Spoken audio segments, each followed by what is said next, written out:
সংবিধানে লেখা আছে কোন গভর্নমেন্ট, কোন রাজ্য সরকার বা সেন্টার সরকার রাষ্ট্র কখনো কারো ধর্মে হস্তক্ষেপ করতে, বিরোধীও করতে পারবে না, উন্নতিও করতে পারবে না।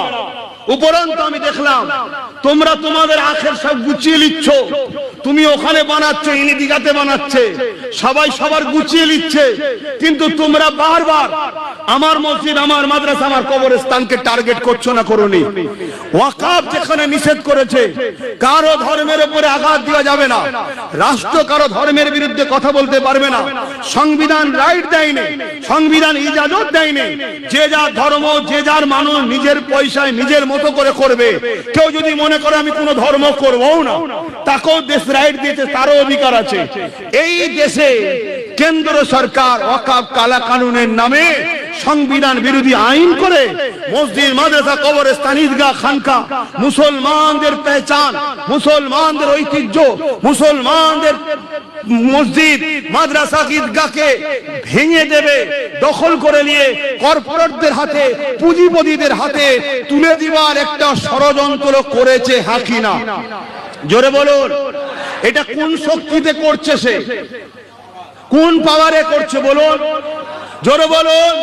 এটা কি রাজনীতির কাজ? তাহলে তুমি রাজ ক্ষমতা দিয়ে কি করছো? তুমি যখন রাজ ক্ষমতা দিয়ে আমার ঈদগাহ লুটতে এসছো, তো ঈদগায় বসে আমি ঈদগাহ বাঁচাবার জন্য বলবো না? বলবো না? কথা মাথায় ঢুকছে? এই আন্দোলন পুরো দেশ জুড়ে চলছে, সব জায়গায় আন্দোলন চলছে। উত্তর প্রদেশেও আন্দোলন হচ্ছে।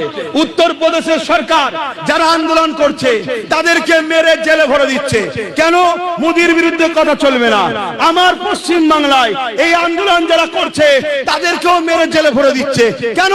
মোদির বিরুদ্ধে আন্দোলন চলবে না। তাহলে যোগী আর রাজ্য সরকারের মধ্যে পার্থক্য কি? এই কথাটা বলা যদি কেউ মনে করে নবী দিবসে কেন বলবে?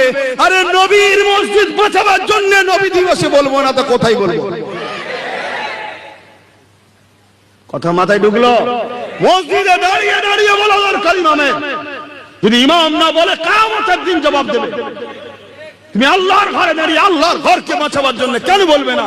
কমসে কম এতটুকু তো বলা দরকার, যারা আমার ওয়াকফের নয়, যারা আমার মসজিদ মাদ্রাসার নয়, তারা আমাদের কেউ নয়, এতটুকু তো বলা দরকার।